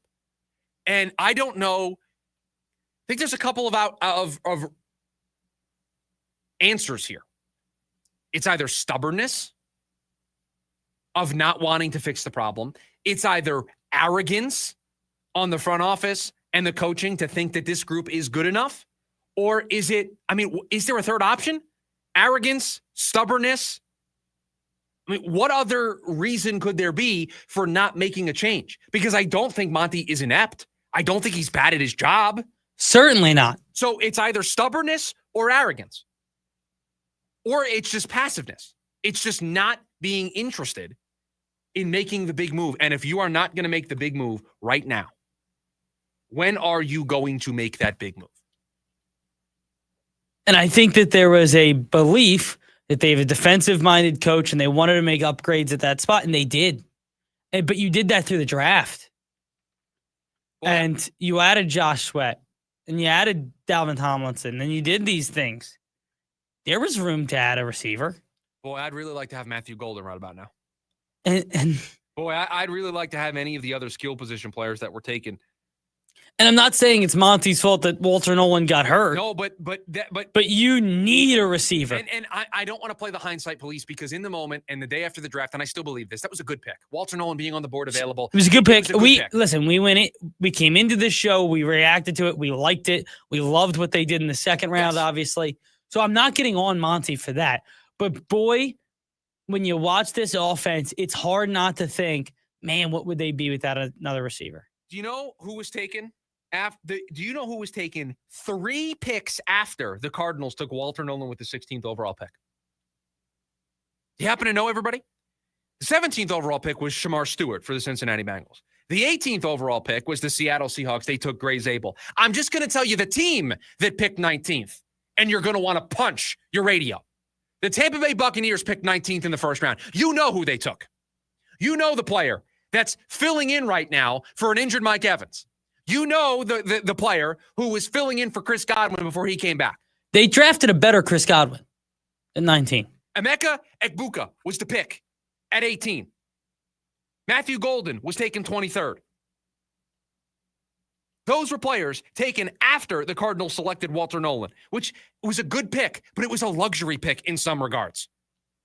When they had a pressing need at wide receiver. So you know what? Now, because you didn't address it in the offseason, because you didn't invest with draft capital, because you didn't invest with dollars, you might have to pay the piper. You might have to overpay for a receiver now if you want to get aggressive. Or you run the risk of making zero change to your offense. And you know what? If the offense doesn't turn it around, it's on Monty, man. It's on Monty. It's on Monty if this offense doesn't turn it around. Because you had chances. You had a free agency cycle. You had a draft. You had a summertime. How long did it take for Keenan Allen to re-sign in LA with the Chargers? How long was he sitting out there? You cannot continue to run this group out there if this doesn't get better. So this is my call to action for the Cardinals. Go get aggressive. Go call New Orleans about Chris Olave. Go call Tennessee about Calvin Ridley. Who are some other teams that you can call up right now? Who are teams that we know are out of it? The Jets aren't trading Garrett Wilson. They just signed him to an extension. Who else is really, really bad that's not going to turn it around anytime soon, that has a receiver? I mean, let's look. I mean, those are the 2 names that immediately come to mind. Can't think of anybody else off the top of my head. I mean, before the injury last night, and we're going to get to this in the lunch break, in the news dump, Tyreek Hill's name probably would have been out there if the Dolphins continue to lose. Certainly. I mean, obviously we talked about Olave. The Panthers, Panthers just drafted T-Mac. They're not moving him. Who do they have? Leggett. That's a project. That's not somebody that can certainly a project. Slide right in. Are the Giants willing to move any receivers? Probably not with a young quarterback, right? Which receiver do you want? Slayton. You want Jalen Hyatt, who can't get on the field? You want Darius Robinson?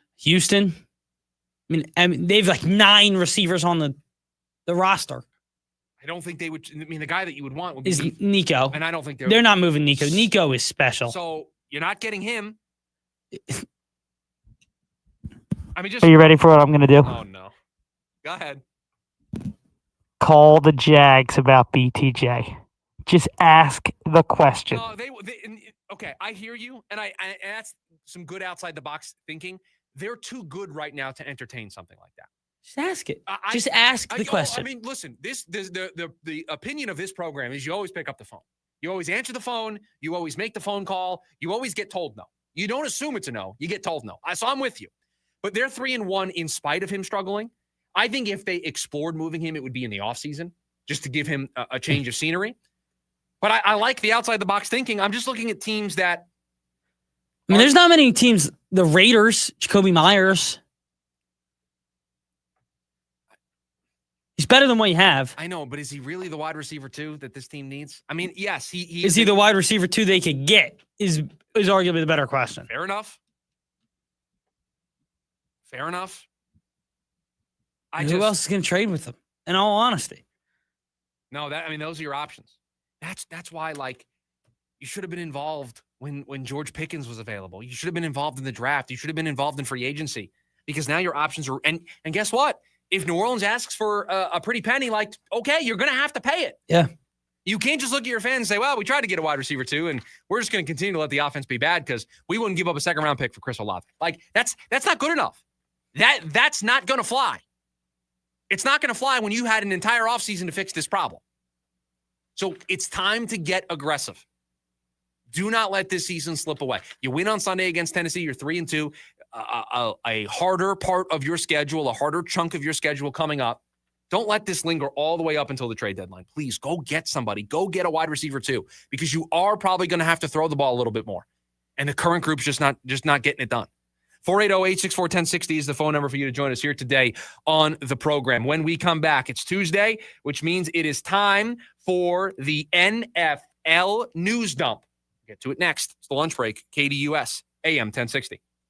It's the Dan Patrick Show. Ben DiNucci, NFL quarterback. I'm still going to introduce you as NFL quarterback. Being on the practice squad, what's the difference in how you're treated, lifestyle? Honestly, nothing's different. I mean, there's 53 guys on the active roster and there's 16 on the practice squad. And the reality of the NFL is that guys are going to get hurt. There's a reason that these teams put a lot of effort into the practice squad, just like they do the active roster. It's really all the same. You're still traveling with the team. The pay cut's a little bit less, but at the end of the day, it's still great. Live Monday through Friday, 6 to 9 a.m. right here on KDUS AM 1060 and the KDUS 1060 app. We finally switched to T-Mobile because with them, we could be connected here and there. Let's watch a movie. And we have Netflix included to enjoy our favorite shows and movies. ¿Qué tal esta? Bacanísima, pero ya la vi. Now the hard part is getting them to agree on a movie.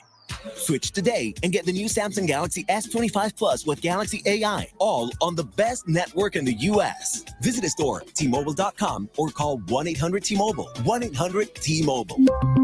Best mobile network in the U.S. based on analysis by Ookla. Speed test intelligence data 1H 2025.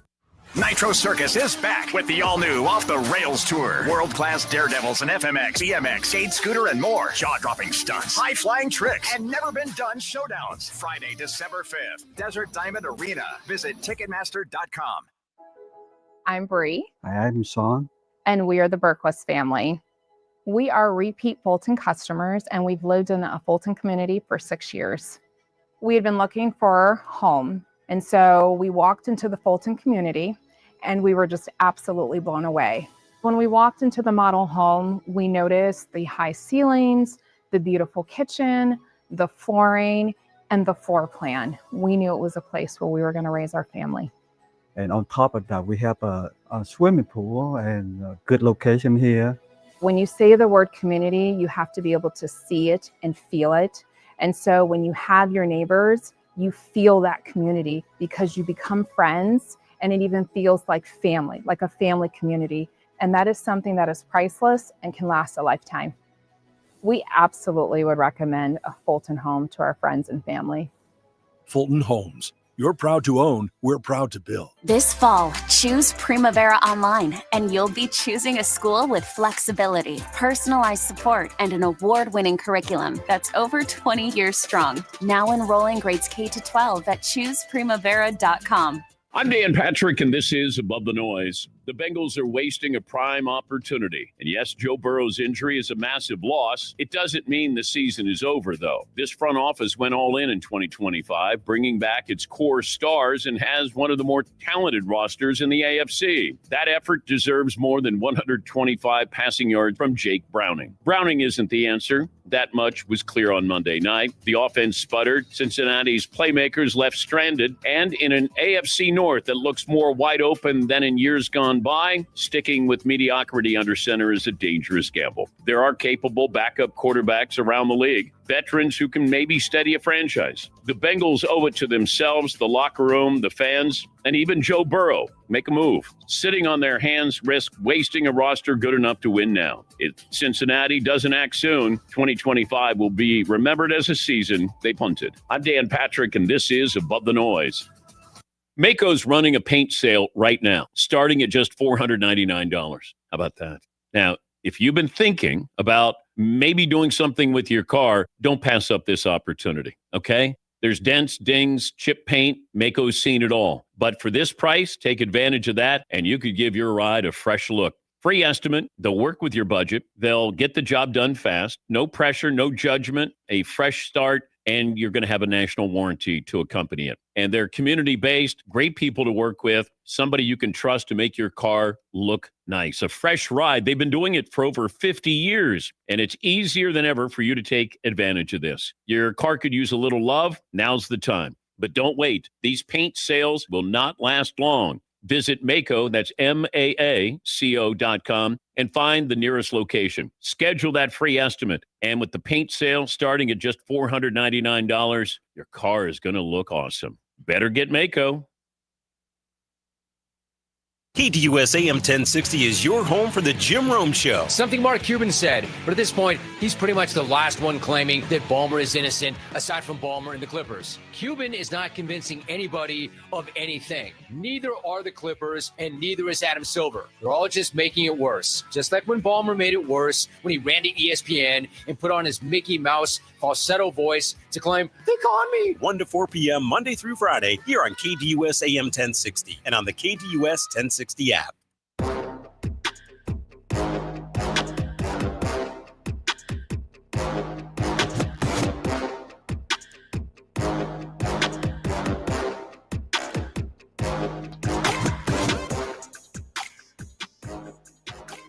I mean, I won't lie to you and say it's 12:15 and it's time for the NFL news, though, because we're 11 minutes past, 12 minutes past. Zero respect on this program for the clock. We don't like it. The clock's not our thing. I mean, it's supposed to be our thing. It's supposed to keep us on track.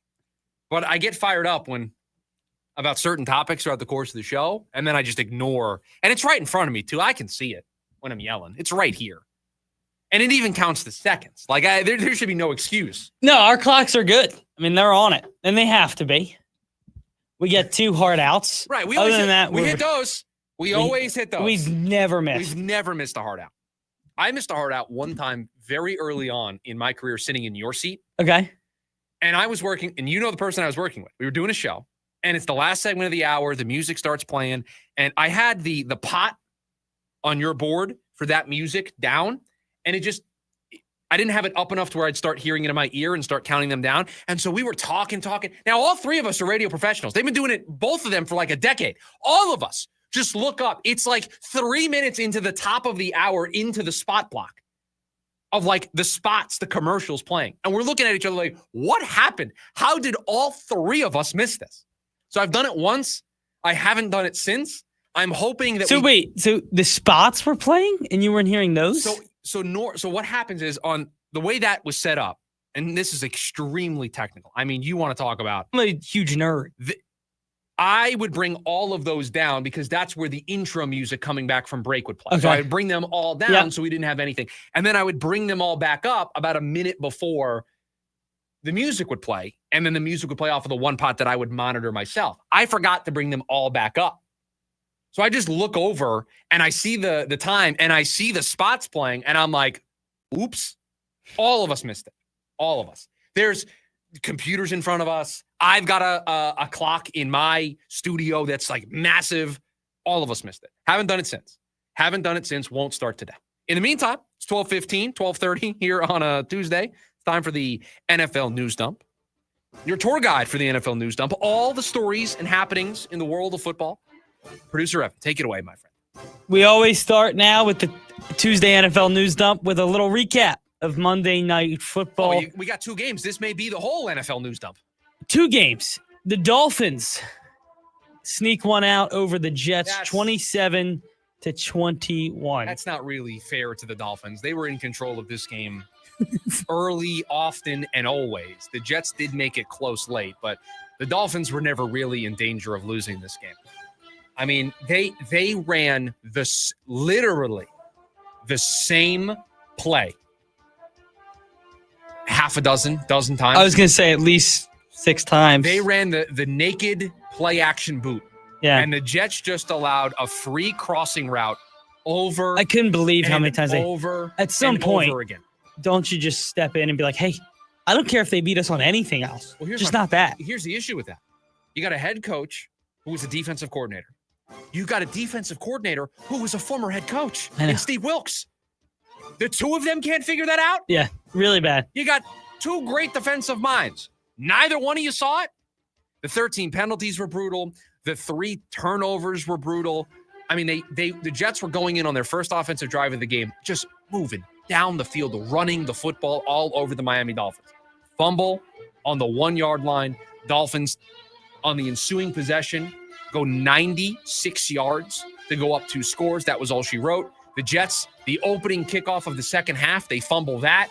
You just can't make the little mistakes in football. It doesn't matter who you are. Situationally, the Jets were really bad. Yeah, and they've been bad for a while, and they've certainly been bad in the Aaron Glenn era. And then on the Miami side of things, good to get a win. Good to see the defense play the way that they played. Good to see the offense just understand, hey, this is working. Let's keep doing it. Darren Waller with 2 touchdowns. Yeah, how about that? In his return from retirement. Devon Achane looked great. Biggest story of the day, though. The Tyreek Hill injury, which, by the way, did you see in real time? Were you watching the game? I was. So you saw it in real time, and you're like, that's really bad. Like, that was gruesome to see in real time. It's one of those, like, oh, and you, like, look away, right? Like, right. It was gruesome. The other injury that I compare it to, do you remember Kevin Ware? Kevin Ware, I was in a 6th grade class. It was social studies. And Mr. Heffernan, shout out Mr. Heffernan. Shout out.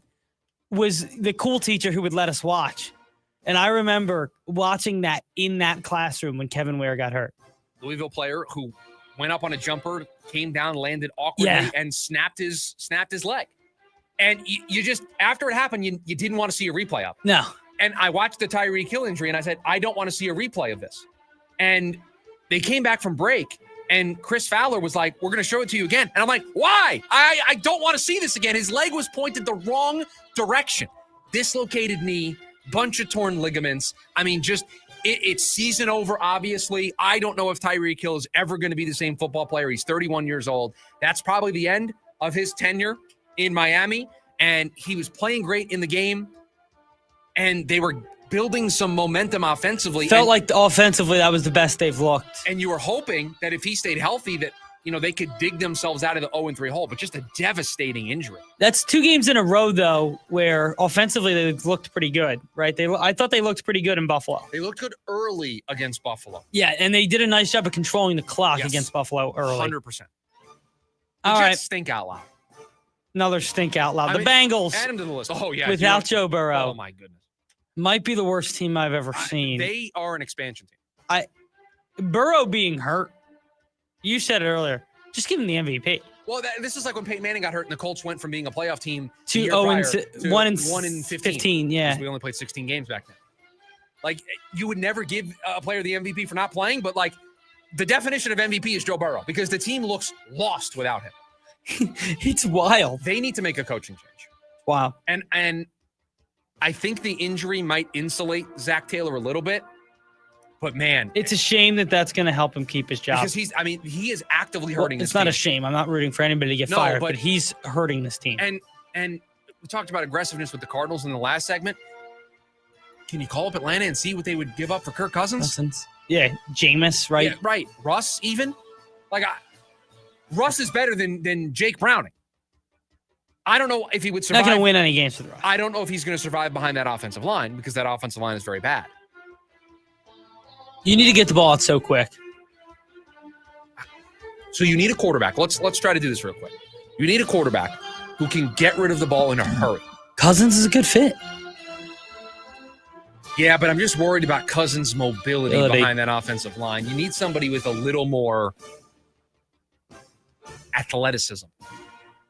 Jameis isn't just going to get the ball quick. He's just going to throw 4 interceptions again.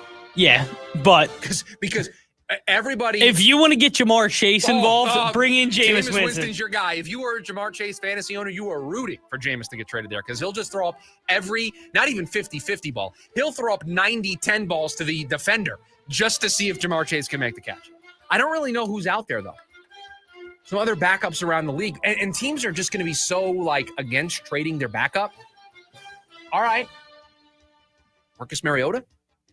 When Jane Daniels comes back? I was going to say, but now if you're Washington, you kind of want the insurance policy. You want the insurance policy knowing that he's missed time. Here's the crazy thing.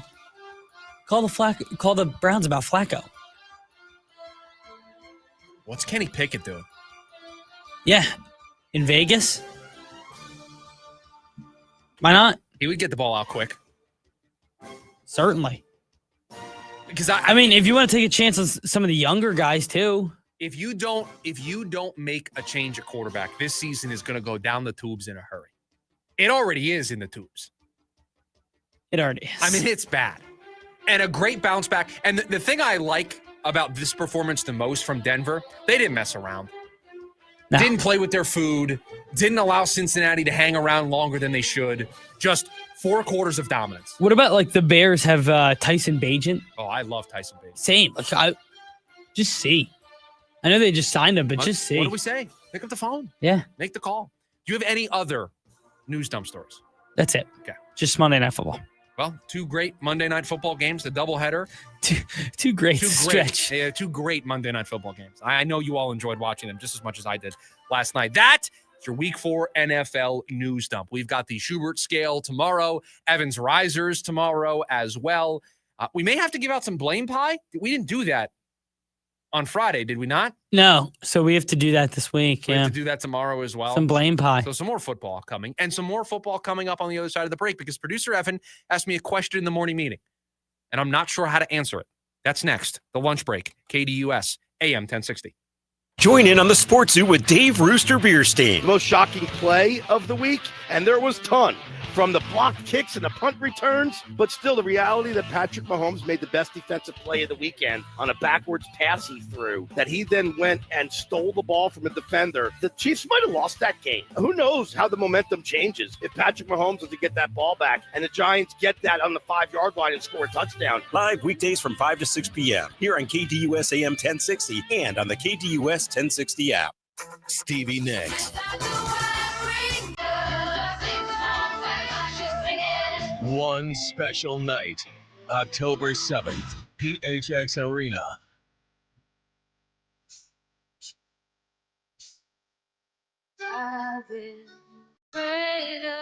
Tickets on sale now at livenation.com. Don't miss Stevie Nicks.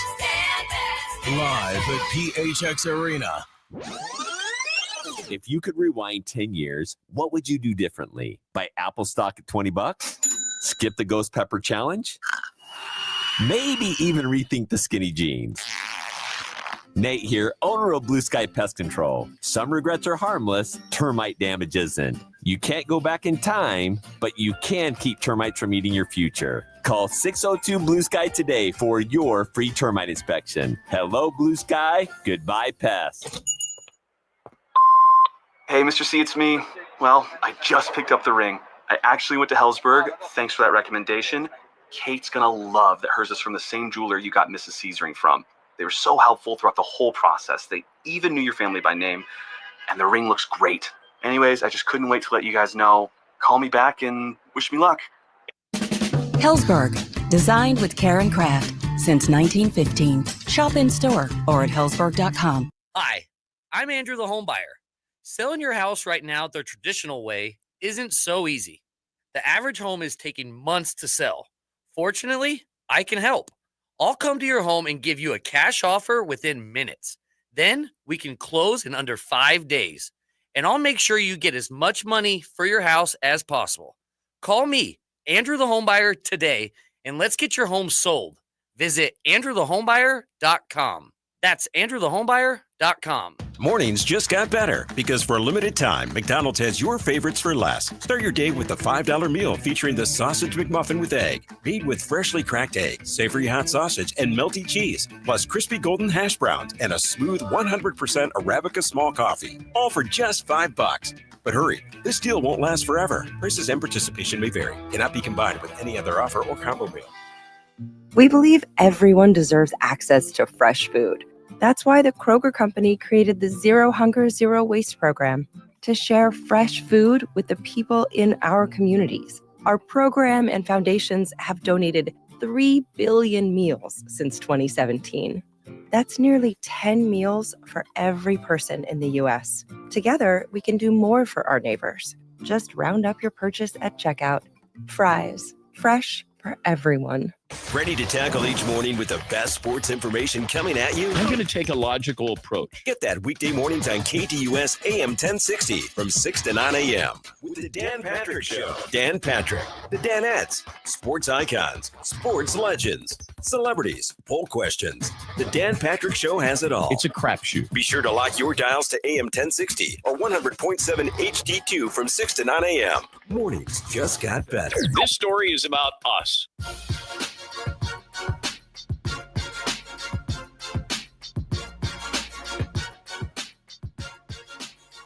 We'll save it for the leftovers and update you on all the things going on in baseball. But boy, do I love playoff baseball. To quote one of my favorite movies of all time, how can you not be romantic about baseball? I mean, it is just insane what's going on in Cleveland right now, San Diego and Chicago underway. We'll give you a full update on all of that in the leftovers. But I want to answer or try to answer a question that producer Evan asked me in the morning meeting. And it was a question that, I'll be honest, hasn't been posed to me yet. I haven't even thought about this yet. So, producer Evan, do you want to ask me the question exactly the same way you asked it to me in the morning meeting? And after you said it, I said, great. That's what we're doing for the final segment before the leftovers. And we didn't talk about it much after that. We just put it on the rundown because you asked me a question, you laid out your case, and I've been thinking about it ever since. Is the defense that the Cardinals are currently playing sustainable for them to win games? And the reason I bring that up is look at their schedule coming up, and we'll pull it up here. Obviously, you have the Titans this week. You can play that level of defense against Tennessee again. But now you have the Colts, who have been an offensive juggernaut to this point, the Packers, the Cowboys, who can't stop scoring 30 points, and then you have Seattle again with Sam Darnold continually getting better as he gets more integrated into that offense. And so far, you've given up 13 to the Saints, 22 to the Panthers, 16 to the 49ers, and 23 to the Seahawks. 23 points so far is the total or the highest amount you've given up. And can you play that type of defense throughout the year and be a good football team? Because it doesn't feel as if this offense can ever be in a position to score 30 if the defense gives up 24, 27. Right. You're asking this question as more of an indictment on an offense that you're not ready to trust yet. This offense right now hasn't shown an ability to score 27 points, 30 points on a regular basis. So you know that the defense is going to basically play their version of a perfect game in order for the Cardinals to stand a chance. So if that continues to be the standard operating procedure, can the Cardinals continue to win that way? I think it's a fair question. I think the quality of the opponents certainly dials up here in the second half, certainly post-bye, it dials up. And I think the short answer is no, they cannot continue to play this way, because while I think the Cardinals defense is good, and while I think the Cardinals defense is top 10 when it's all said and done, do we view this group as an elite group?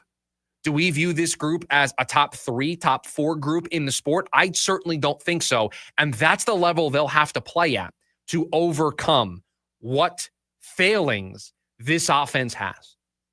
And I think it's an unfair expectation. Right now, they're playing without Walter Nolan, their first-round pick.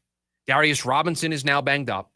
Do I need to go through the litany of injuries that they've had to their corners?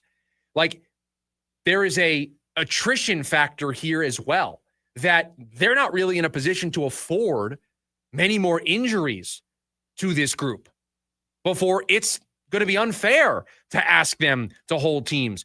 And yes, do I think you can every week assume the defense is going to play good? Yes. But can the offense a couple of weeks throughout the year bail the defense out and win some games? Win a shootout when the defense doesn't play well? Right now, I think the answer is no. And for this team to go to where they want to go to, I think the answer needs to be yes. If everything was healthy, I think this defense,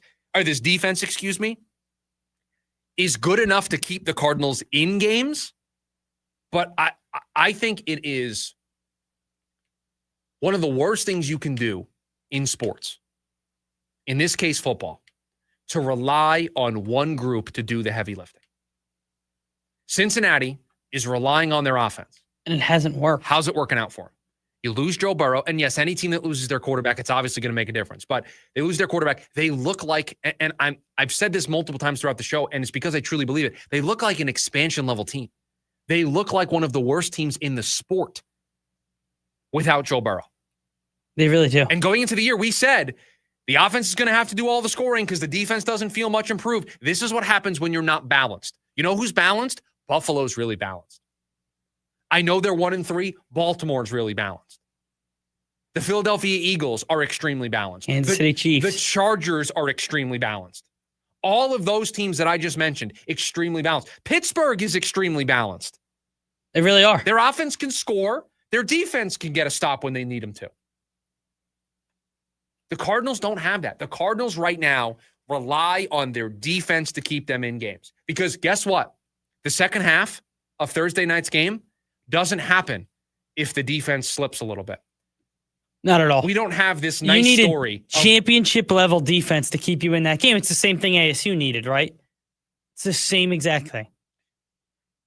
Great call out to point out ASU. ASU can't continue to win the way they've been winning the last 2 weeks. It's not sustainable. It's not sustainable to be this poor in the red zone. It's not sustainable to constantly be down 17-0 and look your defense in the face and say, hey, can you do it again for us? Can you hold the team to less than 2 scores in the second half so we can come back into this game? It's just not sustainable. And guess what? I've seen this movie before. I saw it last year when they went on that 4-game winning streak to go from 2-4 to 6-4 and be at the top of the division going into the bye week. You know what the trending story was? Their defense. Over and over and over again. They got tired. They got tired in Carolina. They got tired in Seattle. They got tired late in that season when they needed to show up. You can't do that. You can't put it all on one group. And so to your point, this current iteration of the team, the defense, talent-wise, can do this every week. I think constantly asking them to be the reason why the Cardinals win games is a recipe for disaster. You can't win in the modern NFL always. It's just not how the league works anymore. Week one of the regular season. Did Buffalo win because of their defense? No. They won because of their offense, right? Certainly. Their defense played well in the second half against New Orleans. Helped them in that game, right? Yeah. You have to win in different ways. You have to be balanced. You have to be able to win with both sides of the ball. You can't overload it to one group. And the Cardinals have one way to win right now. It's get up early, trust your defense, control the time of possession. And if they fall behind, it just, even with the second half they played last week, it feels like it's over. Feels insurmountable. 480-864-1060, the phone number for you to join us here today on the program. One more before we are out of here and hand things off to Jim Rome at the top of the hour. It is the leftovers. All the stories we didn't get to throughout the course of the show. We'll get to them next. It's the lunch break, KDUS, AM 1060. James Out West, your desert destination for sports here in the Valley. You've seen Shador. We've all seen him. He's, kind of everybody gravitates toward him. He's got aura. There we go. Thank you, as the young kids say. He's just there doing his job. He shows up early. He stays late. He's not posting it on social media to post it on social media to say, look at me. What you see is when he shows up to a neighborhood in which just got burned down, the apartment complex, and he sets up food trucks. I can't wait to see what happens for him, and I think that they have a good foundation for the future. It's James Out West, every other Monday night from 6 to 7 p.m., right here on KDUS AM 1060 and on the KDUS 1060 app. Breaking Benjamin. And 3 Days Grace.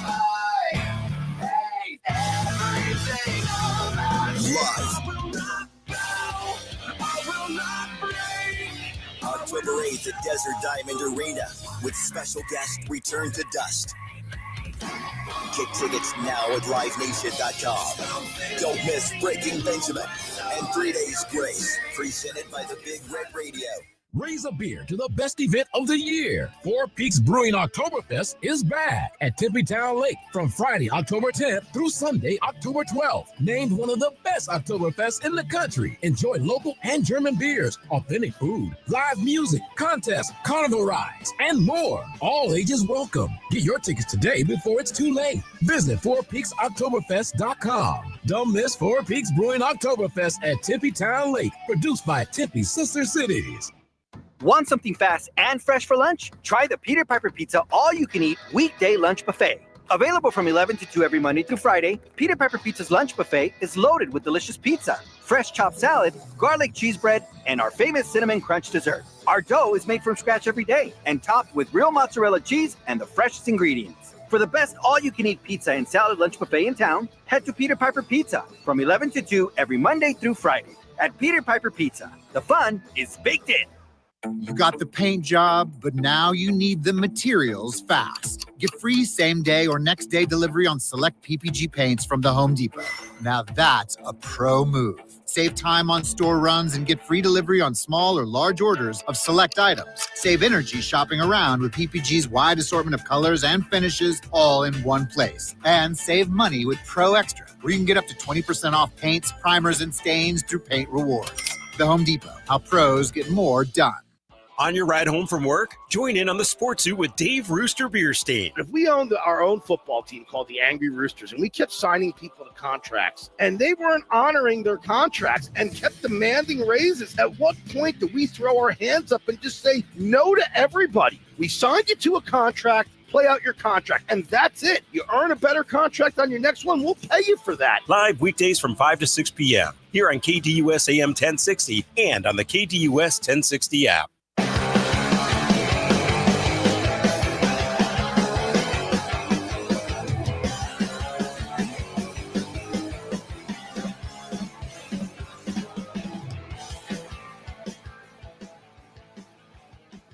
Back here on the lunch break, KDUS AM 1060. I know some of you may be worried about this, but don't worry. While I'm gone, I'll still be making picks.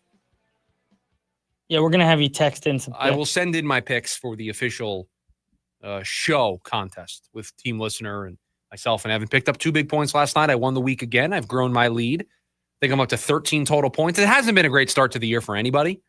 No, it's been bad. But I am off to the best start on the show.